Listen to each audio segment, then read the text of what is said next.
Salut bien-aimé dans le Seigneur, que le Père, le Très-Haut, soit glorifié. Voilà, comme d'habitude, c'est toujours pour moi, votre frère, un grand plaisir de venir vous parler. Donc j'espère que vous allez bien partout à travers le monde où vous vous trouvez. Donc voilà, ceci n'est pas forcément un enseignement biblique, mais nous allons euh, discuter pour apporter de l'édification, de la connaissance à tous les frères et sœurs qui sont épris de vérité, qui aiment la parole. Ok? Donc voilà. Mais avant de commencer, je rends d'abord toute la gloire au Père, au Créateur de toutes choses et double honneur à la personne du Mashiach, du Christ, du préméné. Donc je salue toute personne, mes frères et sœurs, ceux des nations, ceux de mon peuple, mais principalement toute personne qui aime véritablement la parole du Père par la personne du Christ. Donc vous avez mes salutations. Voilà, soyez bénis, que le Père, en tout cas, euh, nous bénisse tous. Voilà. Bon, le titre de cette exhortation, les homosexuels, vous les applaudissez. Les satanistes, même les athées, vous acceptez. Mais nous sommes Israël, vous détestez. Voilà. Les homosexuels, vous applaudissez. La plupart des athées, ceux qui croient même pas en Dieu, les satanistes, ces sorciers, tous ces gens-là, vous les acceptez. Mais dès lors que nous sommes réveillés, en s'appropriant de notre identité, ben, vous nous détestez. Ce que vous devriez comprendre, c'est que c'est quoi? Vous voyez, il y a des signes, des marques qui définissent c'est qui le peuple de Dieu.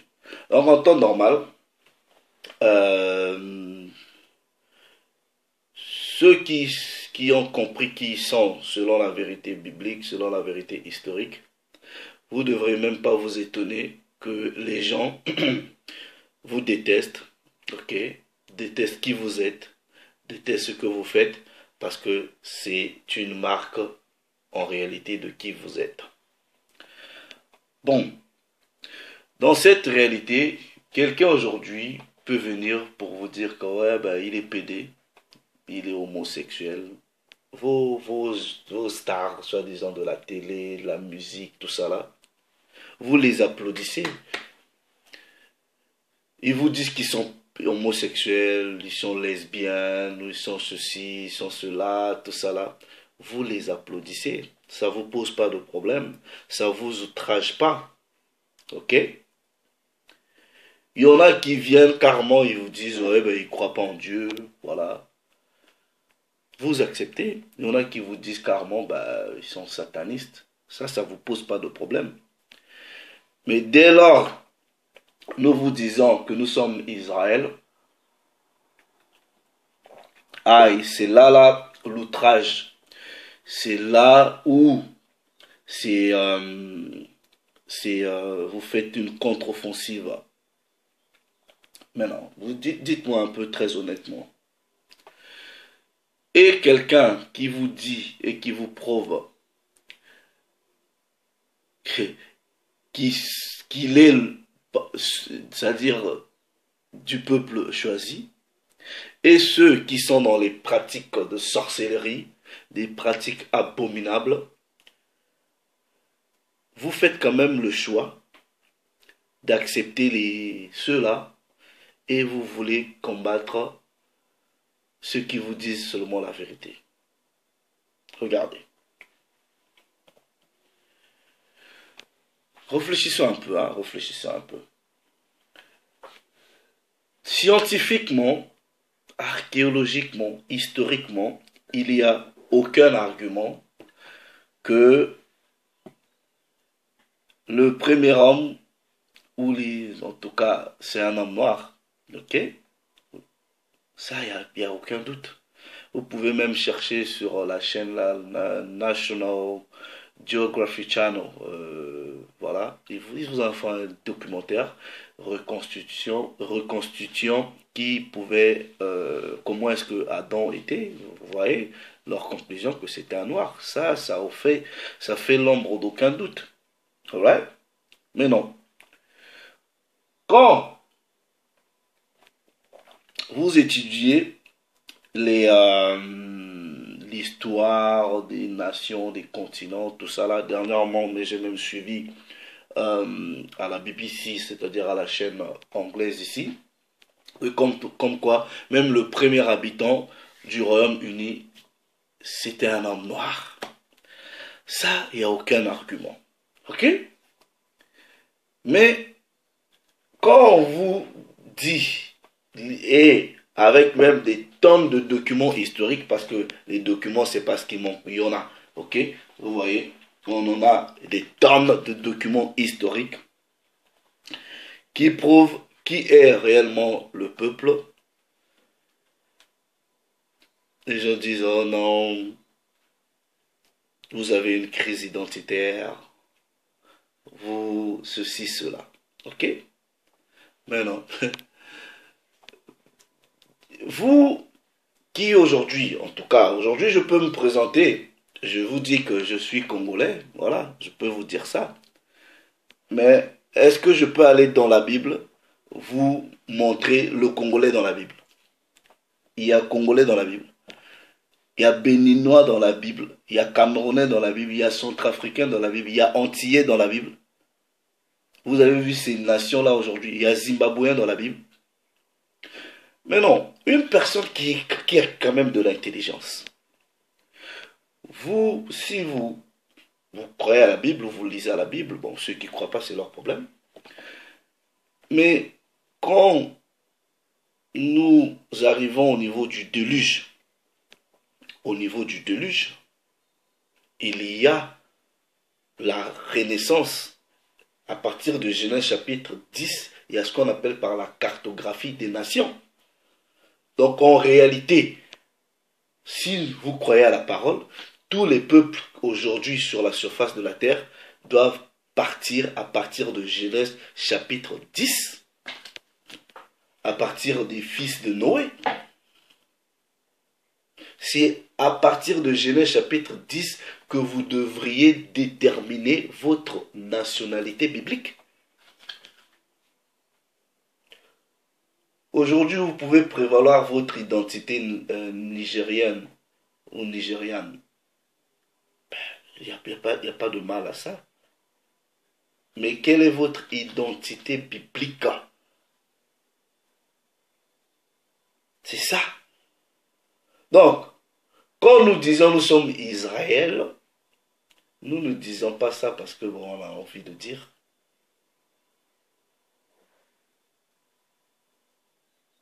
Regardez. Je prends d'abord un précepte, ok?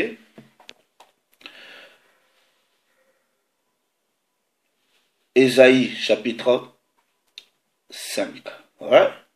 Ésaïe chapitre 5. Ce que je suis en train de partager, ok? Je vous demande d'aller étudier. Ok? Allez étudier. Parce que vous êtes dans une espèce de matrix. Tout est contrôlé. Ces choses-là, on ne vous enseignera pas ça dans vos églises. Dans les églises, dans le christianisme, on n'apprend pas l'histoire des peuples. Qui est qui? Parce que c'est tout un mécanisme qui est contrôlé, qui est voilé, où on vous cache la vérité. Regardez ceci. Ésaïe chapitre 5, du verset 20, il est écrit: Malheur à ceux qui appellent le bien bien et le mal mal, qui changent les ténèbres en lumière et la lumière en ténèbres, qui change l'amertume en douceur et la douceur en amertume. Quelqu'un peut sortir aujourd'hui et vous dire, ouais, il est pédé. Je dis, ah, ouais, ça va, c'est bien, bon, laissez-le vivre, c'est son choix, ouais, ça va. Quelqu'un qui peut venir dire, ah, moi je ne crois pas en Dieu, ouais, vous acceptez, vous applaudissez. On dit malheur à ceux qui appellent le mal par le bien par le mal.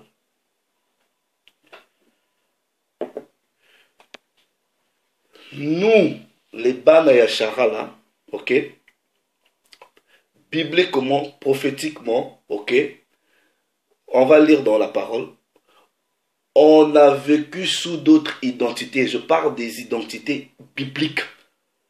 C'est ce que vous devrez comprendre. Je parle de nationalité biblique. Vous allez remarquer, prenez un Camerounais, un Zimbabwéen, un Congolais, demandez-lui son histoire. Il va vous parler de son histoire à partir de la colonisation. Mais avant la colonisation, il y avait quoi? Qu'est-ce qui s'est passé avant la colonisation?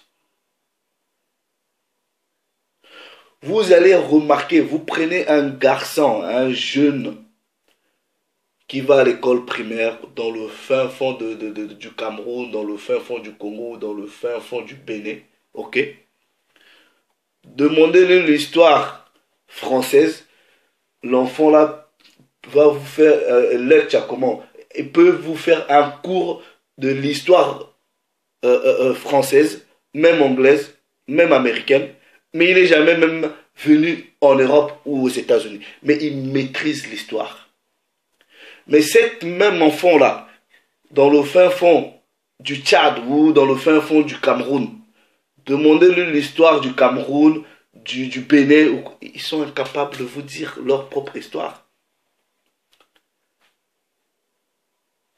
Et quand ces gens-là grandissent, ils grandissent avec une identité qu'ils ne connaissent pas, une identité qui leur a été imposée. C'est pour cela, il est de votre responsabilité, prenez le temps d'étudier.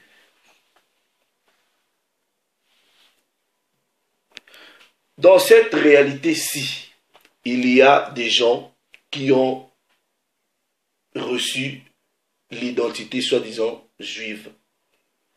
Mais parmi ces gens-là, leurs propres frères, des scientifiques, des intellectuels, des académiciens, vous disent, il y a des documents, que non, vous n'êtes pas, nous ne sommes pas les juifs.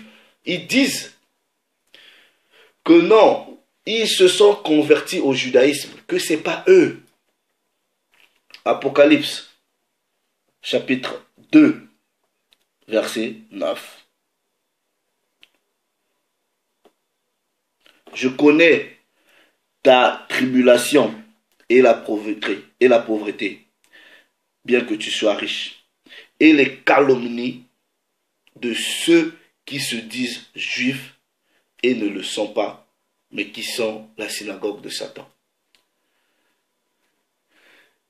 Si aujourd'hui, vous connaissez soi-disant ces juifs qui sont aujourd'hui dans le Moyen-Orient, ok, puisque la parole va vous dire que la terre sainte est habitée par les bâtards.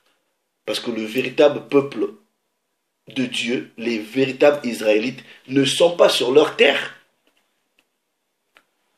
Maintenant, on vous dit qu'il y a des gens qui se disent juifs, mais qui ne le sont pas. Ils sont une synagogue de Satan. Mais quelqu'un qui a quand même de l'intelligence va prendre du recul en disant, ben attends, qui c'est qui se dit juif et que la Bible dit, mais en réalité, ils ne le sont pas. Ils sont la synagogue de Satan. Dernièrement, Jérusalem, ok, a été déclarée la capitale de la communauté LGBT. La communauté LGBT, là, c'est, vous voyez, c'est les lesbiennes, ok, c'est les bisexuels, c'est les gays, les transsexuels. Donc, mais imaginez un peu que soi-disant sur une terre qui est censée être la terre sainte du peuple élu, Si eux-là sont le peuple élu de Dieu, mais ils font des trucs contre... C'est pour cela, là, moi j'ai toujours dit, hein, j'aime la rigueur des musulmans. J'aime la rigueur des musulmans. Est-ce que vous pouvez partir en Arabie Saoudite, vous voyez des bêtises comme ça? Je ne suis pas en train de dire que l'homosexualité ne se pratique pas dans ces pays-là. Mais de façon officielle, vous dites que vous acceptez d'être la capitale des lesbiennes, des homosexuels, des transsexuels, et vous êtes censé être une terre sainte. Mais si vous n'êtes pas la synagogue de Satan, vous êtes qui alors? Comment, soi-disant une terre sainte, comment, soi-disant eux, le peuple de Dieu, ils font des choses contraires à ce que le Dieu qu'ils sont censés servir leur a interdit? Mais est-ce que ça a un sens?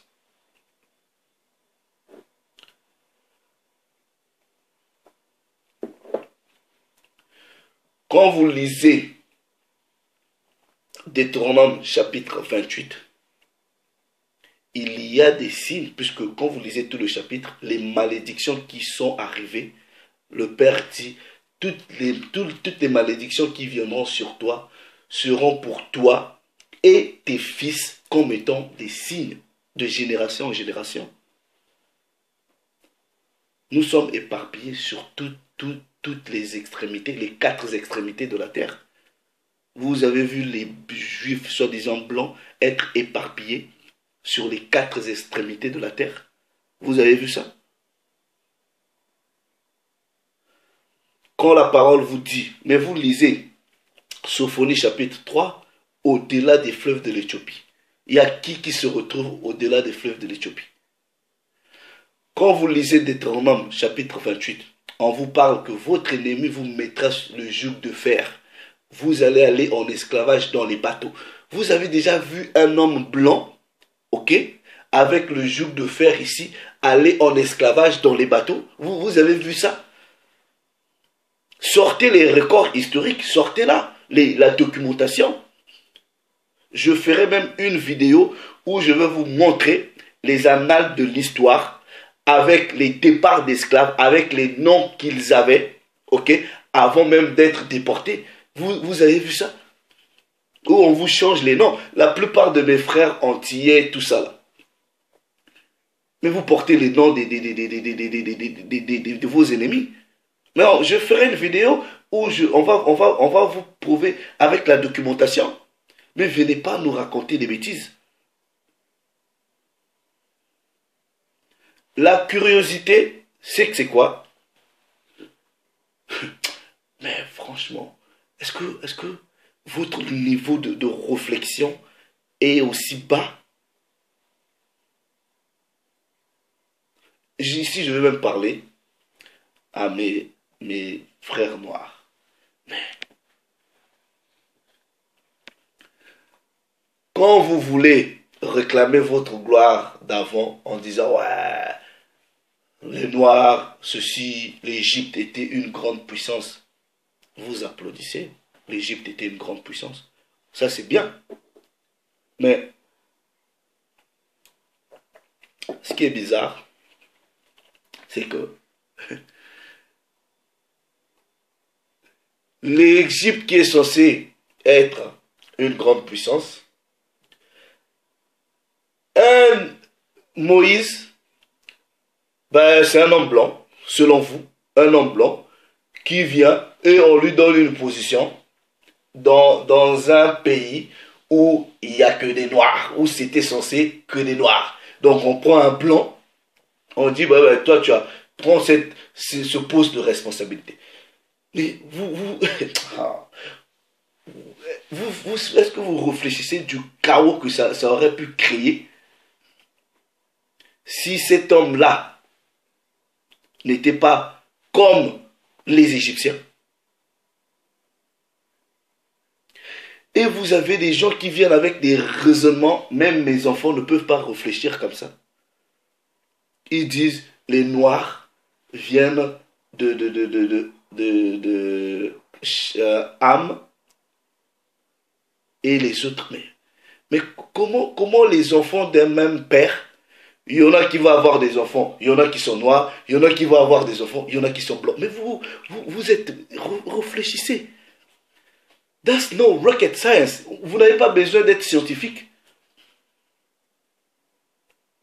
Oh. Vous êtes trois frères, vous avez des femmes. Un de vos frères, il fait des enfants noirs, et les autres font des enfants, je ne sais pas comment. Mais est-ce que ça a un sens? Même, est-ce que génétiquement ça a un sens? Regardez. La plupart des frères, sœurs, vous vivez, vous connaissez pas qui vous êtes, ok? Tout simplement parce que votre histoire vous a été occultée.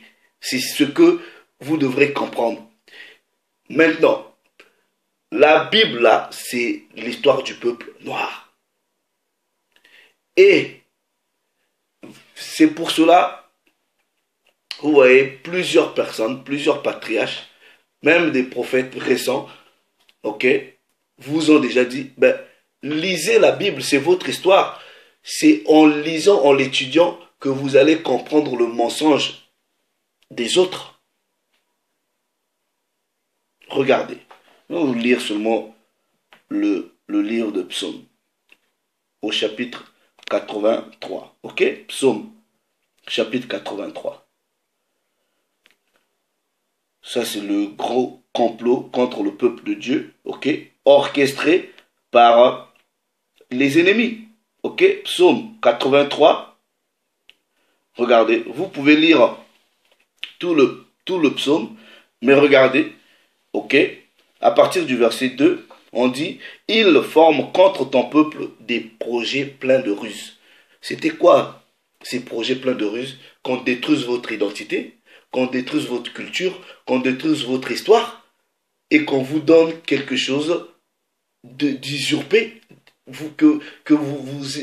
vous donne de la contrefaçon. Ils forment contre ton peuple des projets pleins de ruses, et ils délibèrent contre ceux que tu protèges. Délibérer, c'est quoi? Pour délibérer, vous devrez d'abord faire un concile, des préambules, des conciliabules. Vous êtes là, vous vous entendez. Ah bah, on va faire quoi? Ensuite, vous délibérez, c'est-à-dire la décision finale. Et c'était quoi cette décision finale? Venez, venez, disent-ils, c'est-à-dire les ennemis, exterminons-les du milieu des nations, et qu'on ne se souvienne plus du nom d'Israël. Mais ça veut dire quoi? Quand on vous dit on va vous exterminer, c'est tuer votre identité, tuer votre histoire, tuer votre culture, et qu'on ne se souvienne plus de qui vous êtes. Qui étaient ces gens-là qui ont comploté contre toi? C'est Édom, on vous dit, les tentes d'Édom, les Ismaélites, Moab, les Agariens, tout ça là, ce sont eux qui ont comploté contre vous. Vous n'avez jamais remarqué que quand les ennemis viennent par exemple en Afrique, mais lisez quand même l'histoire même du Mali. Quand ici nous vivons en Europe, ben, quand nous partons dans les musées, vous voyez les œuvres d'art, ils vous disent ils ont pris ça en Afrique. Vous voyez, c'est les œuvres d'art des hommes noirs. Donc ces gens-là, quand ils sont venus, ils vont tout prendre. Maintenant, imaginez, aujourd'hui, on a pris toute ton histoire. Et les enfants qui vont naître, mais ils vont naître, ils vont, tout ce qu'ils vont voir, pour eux, ben, c'est comme ça. Ils ne sauront pas qu'ils ont eu un passé. Regardez par exemple, ok? Regardez, il y a, bon, c'est même sur Internet, il y a un petit, bon, quand je vois des trucs comme ça, je rigole, mais c'est toujours important. Vous voyez, regardez, ces anthropologues blancs qui sont partis, en tout cas, ils se disent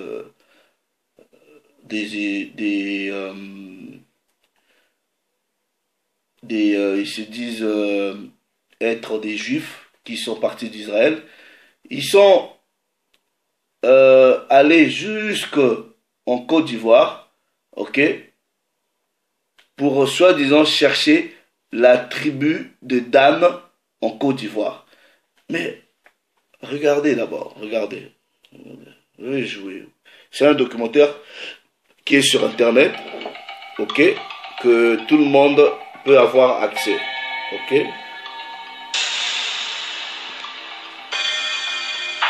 Lors d'une précédente émission, nous avons pu suivre deux rabbins franco-israéliens dans leur aventure en Côte d'Ivoire, à la découverte du Ils sont rabbins franco-israéliens. Vous voyez très bien que... peuple Dan Yakuba.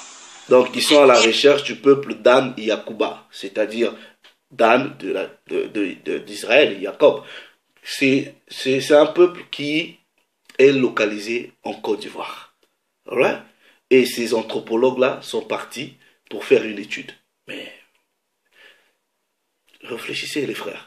Africaine de près de 2 millions de personnes qui prétendent être les descendants de Dan, l'une des 10 tribus perdues d'Israël. Aujourd'hui, nous allons en apprendre plus sur ce peuple vivant caché dans les montagnes de Côte d'Ivoire. Son histoire, ses pratiques, ses liens avec Israël et le peuple hébreu. On essaye de voir dans quelle mesure il y aurait des coutumes communes entre Israël et les dents d'aujourd'hui. Maintenant, réfléchissez un peu. Vous pensez que ces gens-là, pour la plupart qui sont des paysans, ok, la plupart ne sont même pas allés à l'école. Nous encore, on est un peu, on va dire, modernisés. Mais ces frères-là qui sont dans les fins fonds des villages en Côte d'Ivoire, donc par magie comme ça, ils ont copié, soi-disant, les histoires des Blancs. Et ces Blancs-là, je ne sais pas, parce qu'ils n'ont rien d'autre à faire, ils vont quitter, soi-disant, la France pour aller en Afrique, pour faire des études. Ça vous dit rien? Bon, la plupart de vous, vous n'avez pas, le cursus académique, vous n'avez pas l'esprit même des recherches, donc ces choses-là ne vous disent rien. Mais réfléchissez un peu. Réfléchissez. C'est quoi? C'est parce que, bon, il faut juste créer des documentaires. Réfléchissez. Mais si il n'y avait pas cette possibilité-là, mais pourquoi lui qui est blanc, il ne s'est pas dit, je vais d'abord chez mes frères, peut-être en France, je vais faire, les Corses, est-ce qu'ils sont israélites, ou je ne sais pas, je vais, le peuple basque, pourquoi ils vont en Afrique? Pourquoi ils ne vont pas chez leurs frères blancs? Mais, common sense, réfléchissez. Eux, ils sont blancs, mais pourquoi ils ne vont pas chez les hommes blancs? Même s'il y a ce qu'on appelle la confusion des faces. Mais, attendez, il y a quand même une véritable différence que vous voyez entre ces anthropologues franco-israéliens, parce qu'ils ne sont pas israélites, ils sont israéliens. Il y a une différence entre israélites et israéliens. Ceux qui vivent en Israël ici, là, ce sont des Israéliens. Ce n'est pas des Israélites. Ok? Mais quand même, ils vont, soi-disant, faire les recherches. Rien n'est resté. Il n'y a pas d'écrit hébraïque. Il n'y a pas même pas un morceau on pourrait dire, de... Non, celui-là, il va dire que ces gens-là n'ont pas d'écrit hébraïque, ok? On va vous prouver, selon les Écritures, pourquoi ces frères-là, au niveau de la Côte d'Ivoire, n'ont pas les écrits. C'est écrit dans la Bible, pourquoi ils n'ont pas les écrits? Nous allons lire ça, ok? C'est pour cela que la Bible dit, trust not thy enemy. Ne te fie pas à ton ennemi. Il peut faire des documentaires, mais il y a toujours des mensonges. On va lire pourquoi ces gens-là n'ont pas les écrits. C'est écrit dans la Bible. Ok, je vais le prouver. Ok, pourquoi ils n'ont pas les écrits. Ok, maintenant, je prends le livre. Comment ces gens-là se sont retrouvés là-bas? Comme je vous avais dit, ce qu'on appelle par le Moyen-Orient ou Israël, c'est le nord-ouest de l'Afrique. Ok, maintenant, ces gens se sont retrouvés là-bas comment? Ok, regardez. Eux qui disent ils n'ont pas les écrits. Mais c'est normal. C'est normal. Parce que ces gens-là, par le processus de migration, ok, ils fuyaient la persécution. Mais c'est écrit dans la Bible, dans les livres qui vous ont interdit, parce que si vous aviez accès à ces choses-là, vous aurez compris des choses depuis longtemps. Regardez. Premier livre des Maccabées, ok? Premier livre des Maccabées, pendant la captivité gréco-romaine, ok? Regardez, ok? Je vais lire.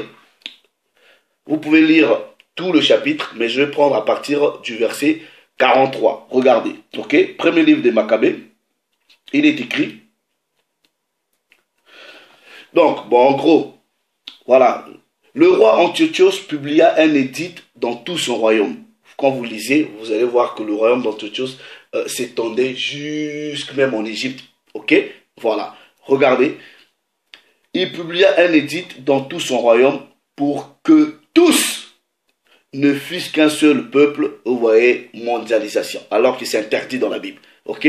Ne fussent qu'un seul peuple et que chacun abandonna sa loi particulière. Nous avions nos lois. Cet édomite-là qui est venu en disant, bah, voilà, parce que quand vous lisez le livre plutôt, on nous interdit d'observer la loi, on nous interdit d'observer les fêtes, le sabbat, ok, la circoncision, c'est tout là.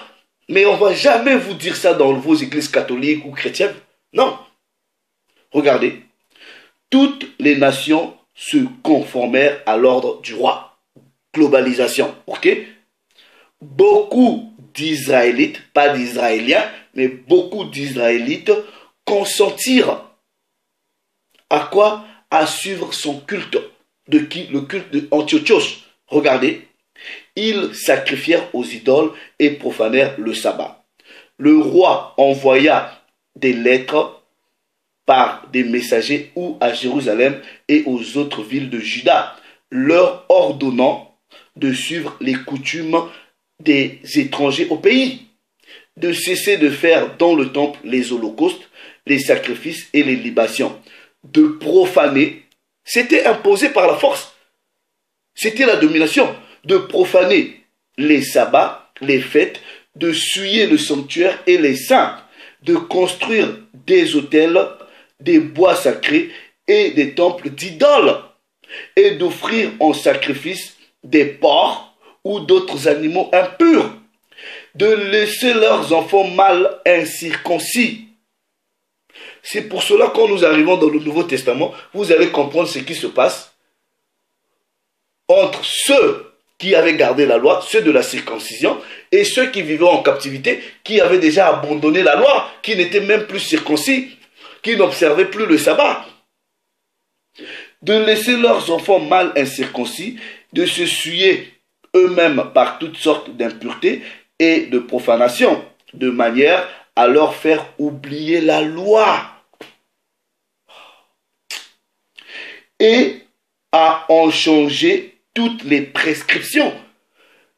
Le dimanche, le culte du dimanche, le sabbat qui a été transformé en culte du dimanche, ok, toutes les prescriptions de la loi ont été changées. C'est là même on vous a créé le concept du christianisme.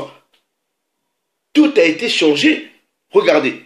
Maintenant, on vous dit, verset 52, « Et quiconque n'obéirait pas aux ordres du roi Antiochos serait puni de mort. » Toutes telles sont les lettres qu'il publia dans tout son royaume, et il établit des surveillants sur tout le peuple. Mais de la même façon, quand récemment ils sont venus, même pendant la colonisation, mais il y avait des commissaires. C'est des surveillants. C'était des surveillants. Regardez, je vais vous dire une histoire. Moi, mon oncle, en tout cas, m'avait dit, ok, vous voyez, quand ils ont même envoyé des prêtres, alright, vous voyez, les grands-parents avaient des pouvoirs mystico-spirituels, ok. Maintenant, vous voyez le concept même de confession là, le concept de confession, ok. La plupart des frères noirs, quand ils partaient chez le prêtre, ils donnaient des secrets aux prêtres. Et ces prêtres-là, ils avaient des cahiers comme ça, ils ont enregistré tout.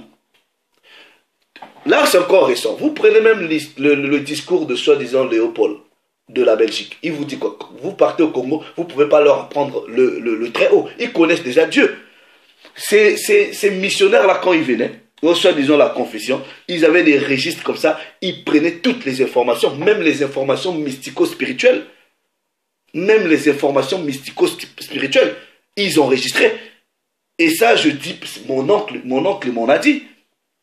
Donc, c'est pour cela qu'on vous dit, ils mettaient des commissaires pour s'assurer que rien ne se fasse en dehors de l'édit ou des lettres que Antiochos avait envoyées. Regardez. Il commanda aussi aux villes de Juda d'offrir des sacrifices dans chaque ville. Beaucoup de Juifs, tous ceux qui abandonnaient la loi, se rallièrent aux Syriens. Ils pratiquèrent le mal dans le pays et réduirent les Israélites fidèles à se réfugier dans des cachettes, dans toutes sortes de retraites. Et c'est par là qu'il va avoir la révolte des Maccabées. Maintenant, regardez, puisque ce blanc-là dit qu'ils n'ont aucun livre, ils n'ont rien. Mais regardez, comment ces gens-là qui fouillaient la persécution, regardez, la parole dit, au verset 59, s'ils trouvaient quelque part les livres de la loi, ils les brûlaient après les avoir déchirés. Qui brûlait? Mais les blancs brûlaient. Mais si ce livre-là de la loi leur appartenait, pourquoi ils brûleraient encore un livre qui leur appartient, qui est leur histoire? Et regardez, celui chez qui un livre de l'Alliance était trouvé, et quiconque montrait de l'attachement à la loi, était mis à mort en vertu de l'édit du roi. Mais quand vous partez chez les frères Lemba, par exemple, au niveau de l'Afrique du Sud, du Zimbabwe, des trucs comme ça, mais il y a les records historiques de la Torah. Donc, dans la persécution, certains fouillaient, ils ne pouvaient pas. Ils avaient peur. Mais le livre, vous ne pouvez pas l'avoir, mais la culture et la connaissance, vous la gardez. Vous pouvez suivre la totalité du documentaire. C'est sur Internet. Vous voyez que ces gens-là observent la culture, observent les fêtes, observent le Shabbat. De parchemin qui pourrait nous mettre sur la voie. C'est vous qui devez faire les études, les recherches pour retrouver vos frères.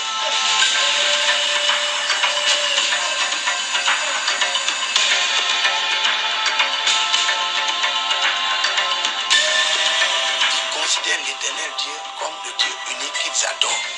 Exactement. Puisque Deutéronome dit, écoute, ô Israël, le Seigneur, ton Dieu, est un Dieu unique. Est-ce que vous avez besoin du livre pour ça? Parce que ça, c'est la spiritualité d'abord. Le Père déjà vous met le livre dans le cœur. Donc même si en fouillant, ils avaient pris le livre, ils brûlaient le livre, ça n'a pas empêché aux frères de se rappeler qui ils sont dans la pratique quotidienne de la loi. À qui ils apportent l'offrande chaque 7e jour, qui est le jour de sacrifice qu'on appelle Sahaba. De la semaine. Donc cette année-là, au niveau de la Côte d'Ivoire, voilà, ils ont copié quoi. Ils ont une crise identitaire, ces villageois-là, ils ont copié. Mais vous êtes malades, les frères qui viennent de raconter des bêtises, vous êtes malades. Ça, c'est pas la loi.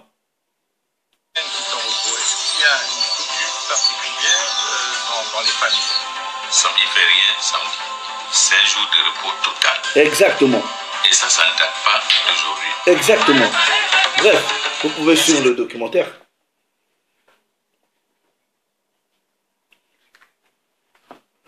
Ceux qui sont en Israël aujourd'hui, les Israéliens, ok, ne sont pas propriétaires de cette terre-là. C'est des voyous. Mais ils vont partir de là, puisque le Père, le Très-Haut, dit quoi? Il va rétablir son peuple. Regardez ce que la parole de Dieu dit, ok? Ézéchiel chapitre 35. Le véritable peuple de Dieu n'habite pas en Israël. Ils sont dispersés. Ils sont dispersés au Congo, Cameroun, Antilles, Jamaïque. Ils sont dispersés. Amérique du Sud, Amérique... Ils sont dispersés. Ézéchiel, chapitre 35, verset 5.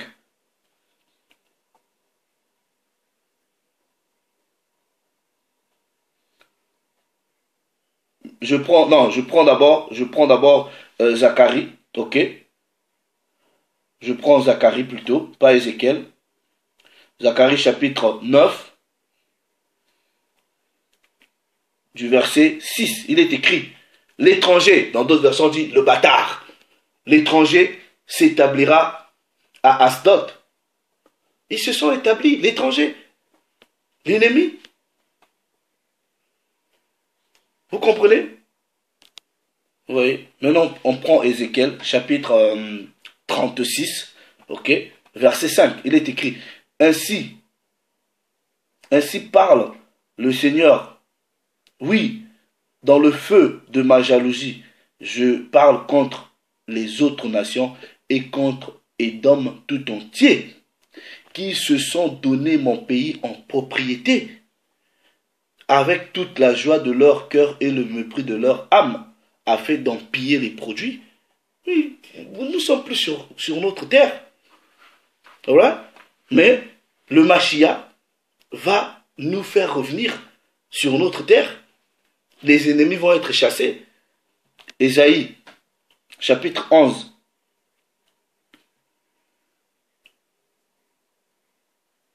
À partir du verset 10. En ce jour-là, la racine d'Isaïe sera là comme une bannière pour les peuples. Les nations se tourneront vers lui et la gloire sera sa demeure. Dans ce même temps, le Seigneur étendra une seconde fois sa main pour racheter le reste de son peuple. Le reste de son peuple dispersé où? En Assyrie, en Égypte, c'est-à-dire ce qu'on appelle par l'Afrique aujourd'hui.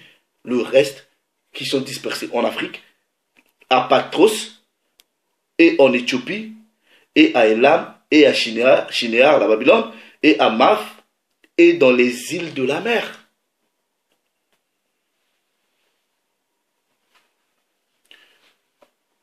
Il y a aucun doute, right? Que nous sommes ce peuple-là. Mais comme j'ai toujours l'habitude de dire, tu peux être soi-disant du peuple élu, ça ne veut rien dire si tu n'obéis pas aux lois et aux préceptes.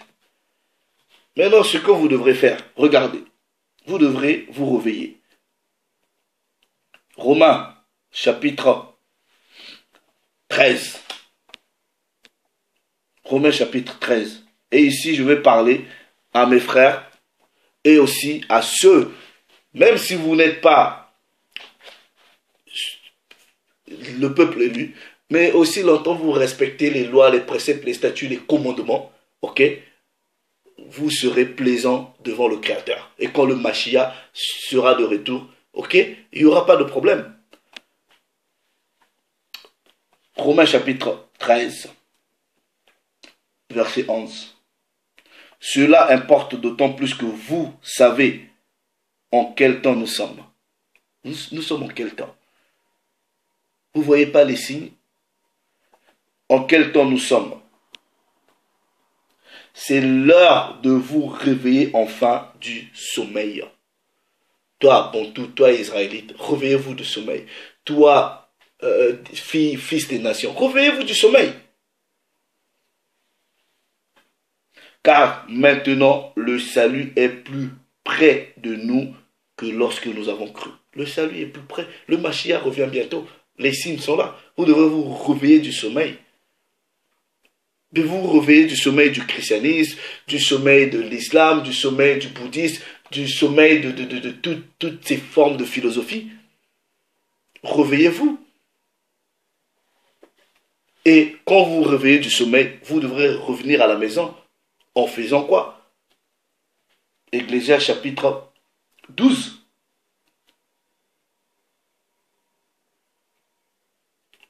Verset 14. Verset 13 à verset 14. Écoutons la fin du discours.